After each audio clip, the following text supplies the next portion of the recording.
Boa noite!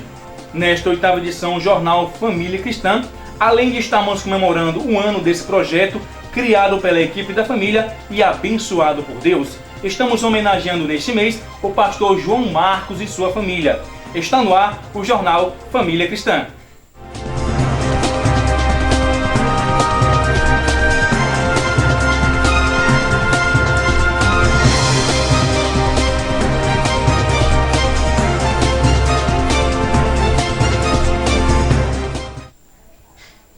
Olá a todos! Muitas famílias homenageadas no Jornal Família Cristã. Nesse programa especial, nós completamos um ano de existência. E a família homenageada é a família do pastor João Marcos. E que tem mais informações para nos contar é a repórter Juliane Baia. Boa noite, Juliane Baia! Boa noite, Lemos. Boa noite a todos. Estamos aqui na Igreja Assembleia de Deus Templo Central, Jardim Castelão. E hoje iremos conhecer um pouco da história do pastor João Marcos e sua família. Eu amo estar na casa de Deus, a Ele o melhor dos dias meus. Eu amo dizer, te adoro, Senhor, te entrego o melhor do meu louvor. Eu amo estar na casa de Deus, a Ele o melhor dos dias meus. Eu amo dizer, te adoro, Senhor. Estamos aqui com o pastor João Marcos e sua família e hoje ele nos contará um pouco da sua história desde quando iniciou o seu ministério. Boa noite, pastor João Marcos. Eu gostaria que o senhor falasse um pouco para todos desde quando iniciou o seu ministério até os dias atuais. Muito bem. Em primeiro lugar, eu quero cumprimentar todo o povo de Deus com a paz do Senhor. Quero também dar boas-vindas à equipe que veio lá de Pindoretama, né, com tanta dedicação e amor, para nos ouvir, conhecer um pouco da nossa história, né, como obreiros da casa do Senhor. E nós nos sentimos honrados com isso, tá bom? Sejam muito bem-vindos. A nossa vida ministerial, ela realmente inicia-se aqui nessa congregação no Jardim Castelão. Quando nós estávamos ainda na cidade de Brejo Santo, Ceará, na região do Cariri, que é a terra da minha esposa, nós recebemos uma profecia bíblica em uma oração que nós iríamos receber um convite. Não rejeitássemos, porque não era do homem. E assim viemos para Fortaleza para residir e o tempo passou, passaram anos e quando estávamos aqui residindo, um certo dia aqui no bairro Jardim Castelão, que é um residencial, o supervisor da congregação estava ainda no início do trabalho. Ele tomou conhecimento por alguns irmãos da nossa história, que nós éramos crentes e que eu era filho de pastor. E um certo dia, eu assistindo o culto na igreja, ele chegou para mim e me fez um convite, dizendo da carência do trabalho no início, me convidando para auxiliar. Eu ri um pouco, porque não estava compreendendo bem aquele convite, e disse para ele que eu não tinha jeito para ser obreiro, embora sendo filho de pastor, mas eu nunca tinha me dedicado nem me preparado para isso. E ele insistiu, dizendo que o trabalho era carente e que eu pensasse. E eu falei para ele, tudo bem, vou pensar. E fui para casa e falei do assunto para minha esposa.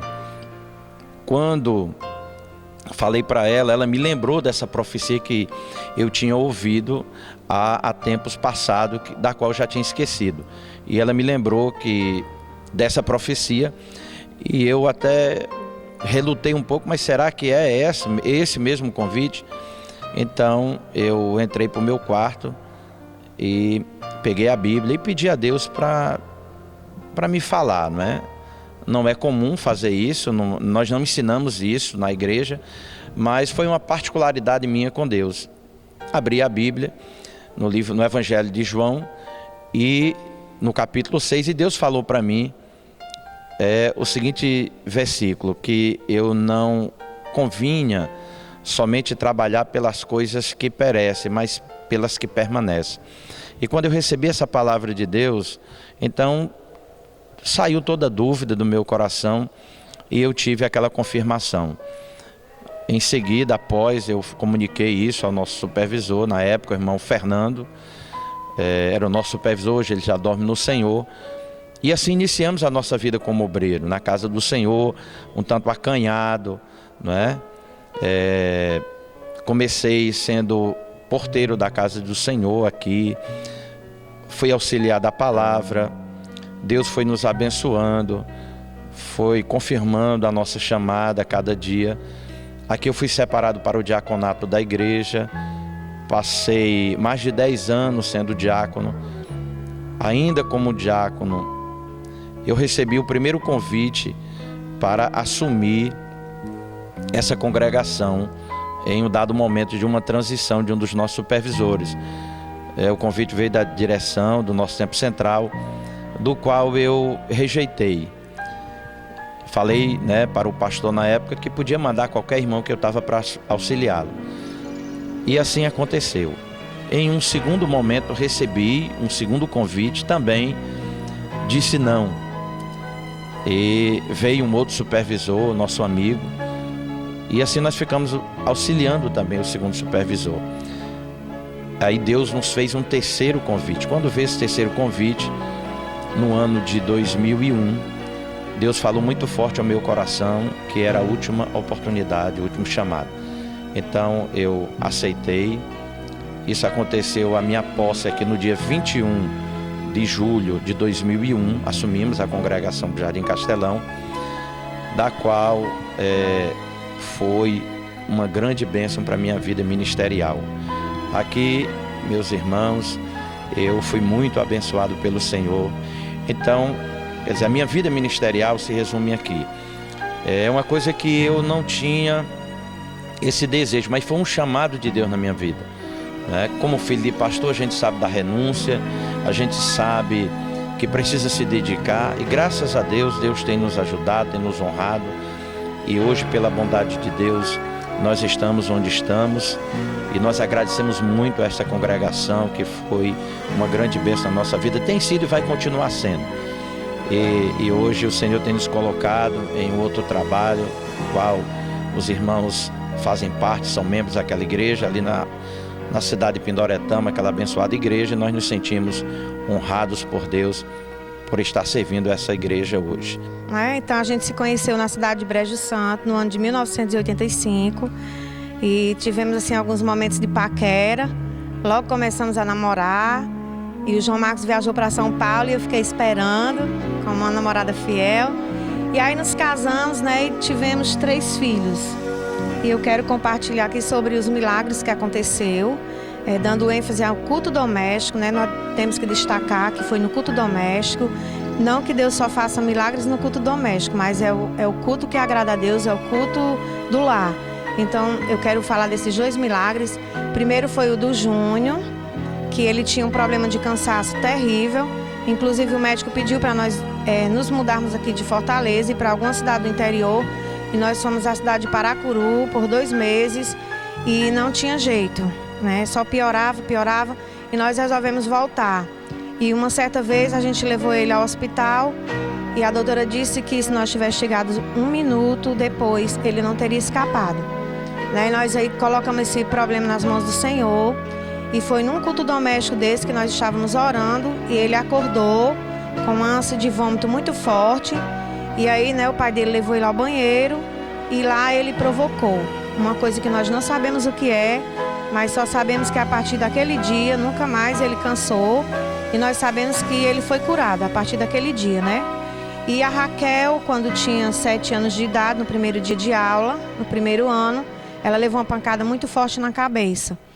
E levamos ao médico devido às dores de cabeça que ela sentia. E o médico disse que ela teria que tomar remédio controlado até os 18 anos de idade. E por 2 anos nós demos o remédio, mas também no culto doméstico, a gente orando, o João Marcos sentiu que a gente teria que tirar aquele remédio e confiar no Senhor. E foi assim que aconteceu. Nós fizemos, confiando que Deus ia curar. E aí levamos ao médico outras vezes, a doutora não queria acreditar, pediu por várias vezes para nós retornarmos e fazer os mesmos exames, até que ela compreendeu, né, que aconteceu realmente um milagre de Deus. E a Rafaela, assim, não tem um milagre, porque a Rafaela já é um milagre de Deus, porque o nome dela significa curada por Deus, né? E assim, nossos filhos são bênção do Senhor. O meu marido também foi o maior presente que Deus me deu, né? Amo muito. Estou sempre ao seu lado, né, para lhe ajudar, e ele também está sempre ao meu lado. É um irmão, é um pai, é um amigo. Eu quero agradecer a Deus, em primeiro lugar, por estarmos aqui podendo contar um pouco da nossa história, nessa congregação onde tudo começou. E assim, cada irmão dessa congregação está no nosso coração. Inclusive, eu achei que meu coração só cabia em Jardim Castelão. Mas agora eu vi que ele é muito grande, já tem muita gente de Pindoretama morando nele. E cada vez que eu conheço, que eu vou nas congregações, mais gente entra no coração. Não sei que tamanho é esse coração, só sei que é muito grande. E eu, assim, estou aqui para amar os meus irmãos de Pindoretama. Foi a igreja que Deus colocou sob os nossos cuidados. A paz do Senhor para todos, uma boa noite. Eu sou Raquel, né, a filha mais velha, e desde da minha infância, né, já cresci num lar cristão, então fui fortemente influenciada por eles, né, e quando nós chegamos aqui no Jardim Castelão, eu ainda era um bebê, mas desde que eu comecei a dar os primeiros passos, né, fui levada à igreja, né, as visitas de mocidade, na época meu pai era presidente da mocidade, e já me levava para as visitas, né? Comecei a cantar muito cedo na igreja. Fui professora da escola dominical aos 9 anos de idade, né? Aos 9 também comecei a ser regente das crianças, né? E desde então fui crescendo no ministério do louvor, né? O Senhor me levou à regência da mocidade, né? Sempre influenciado pelos meus pais. Muitas vezes, quando eu acordo pela manhã, eu vejo eles orando, né? Pelas madrugadas, vejo eles buscando a face de Deus. Então, são grandes exemplos, né? Que eu quero seguir pelo resto da minha vida. E sempre estão do nosso lado, quando alguma coisa parece não dar certo, aí a gente chega junto, eles não vai dar certo, vamos orar, né? Vamos buscar a face de Deus, sempre nos cultos domésticos. Paz do Senhor a todos os irmãos. Eu vou contar um pouco das minhas experiências na igreja, primeiramente. Bem diferente do meu pai, quando começou o ministério aqui na igreja, e da minha irmã. Eu nunca tive um anseio por essa área, mas sempre gostei de estar presente em todos os trabalhos. Eu ajudava bastante nessas partes de organizações de eventos, quando antigamente a nossa igreja era um terreno lá atrás, né? E a gente vinha limpar esses terrenos antes de festas. Para mim, isso era o melhor que eu podia fazer e eu gostava de fazer isso. Mesmo que no outro dia, por muitas vezes eu adoecia de tanto trabalhar, mas aquilo era para mim o melhor que eu podia dar e eu amava fazer isso. Eu aprendi um instrumento e a minha participação foi músico na igreja por um bom tempo. Até quando eu comecei a organizar o som, participei dos grupos de louvores, sempre na mocidade. Também fui regente da mocidade durante um bom tempo. E graças a Deus, Deus tem me abençoado. Hoje em dia, se tudo que eu tenho foi Deus que me deu, eu reconheço as bênçãos, mesmo nós sendo falhos. Mas Deus sempre abençoa a gente, perdoa as nossas falhas e sempre é fiel. Meu pai é exemplo de maturidade, de verdade, uma pessoa firme nas decisões, uma pessoa que sempre procura os dois lados, ouvir os dois lados, e eu cresci vendo as decisões que ele tomava na igreja e comparo ele a Salomão, quando naquela decisão sobre a criança e as duas mães, e eu vi isso, a sabedoria com que ele tomava as decisões, e para mim isso foi um grande exemplo, e isso me inspira muito. Até hoje, sem dúvidas.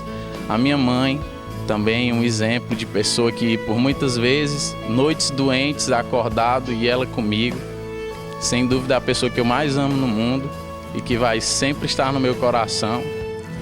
Bom, eu também quero saudar os irmãos com a paz do Senhor. Dizer que meu pai também são grandes exemplos na minha vida. sempre acompanharam a gente, assim, nunca deixou a gente vir da escola sozinho, sempre quis trazer, deixar. E, assim, foram meus exemplos, né? Acompanhei a vida deles aqui, cresci, nasci aqui. Desde muito cedo comecei a participar das coreografias, das peças, da igreja. Assim, sou grata a Deus por ter nascido no evangélico. E também falar dos meus irmãos, né? Que meus irmãos, assim, desde sempre estiveram comigo, né? Foram muito mais velhos, não deu pra gente brincar muito.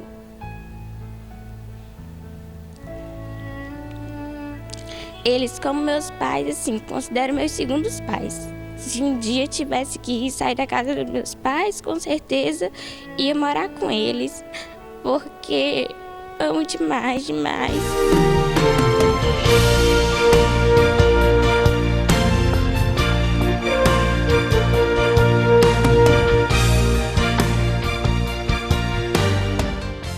Sou ovelha, mas sou filha de alguém muito especial.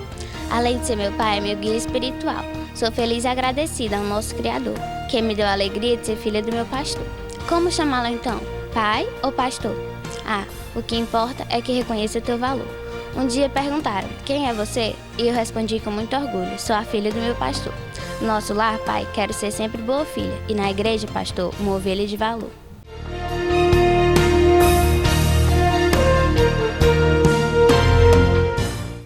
E fica aqui, pastor João Marcos, a irmã Neuza e aos seus filhos, ao nosso agradecimento e homenagem à sua família. Eu também quero agradecer a todas as famílias que colaboraram com esse projeto durante um ano. E a você que está nos vendo aí agora, que Deus te abençoe grandemente. Muito obrigado. Até o nosso próximo programa. Tchau!